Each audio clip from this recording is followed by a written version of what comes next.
Let's talk about the economic and political state of States as Stakes Reborn, or SASR.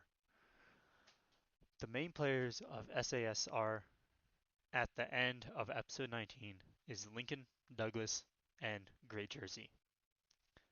Lincoln started with parts of New Mexico, Texas, and Oklahoma, with Amarillo as the capital. They proceeded to grow into the West, making them the number one economic power in SASR. Lincoln grew due to having wars declared on them and winning them except for one war they declared, which was on the rest of Texas. Lincoln seems to be focused on the people and having a defensive military, but it can exert a ton of power, with that being shown in the past two wars.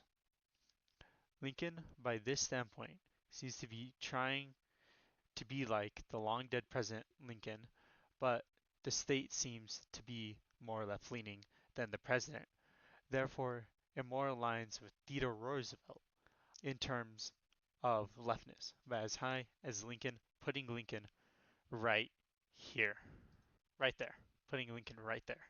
Now, Douglas started as a city, revolting in Georgia, growing into the U.S. region of the South, with its capital being Douglasville.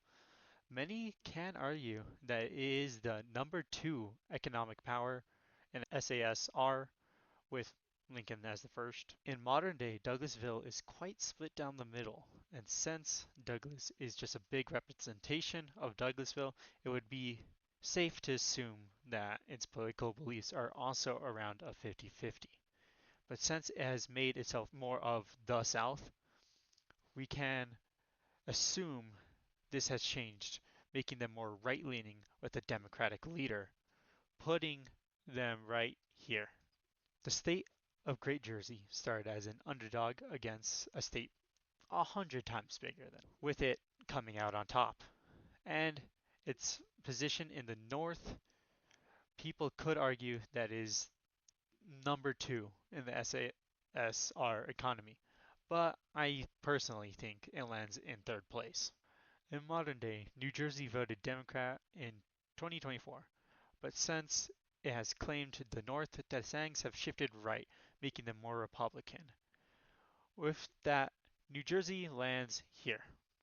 It also has an alliance with the rest of the Northeast, so its influence is substantial, making the alliance land here with a greater variance. The other two states seem to lie here and here, with Arkansas being the greater economy out of the two, because Vaughn's Dominion is just here, and Arkansas, I would say, is greater because of the Great Plains. And with that, that has been my talk about the economic and political state of SASR.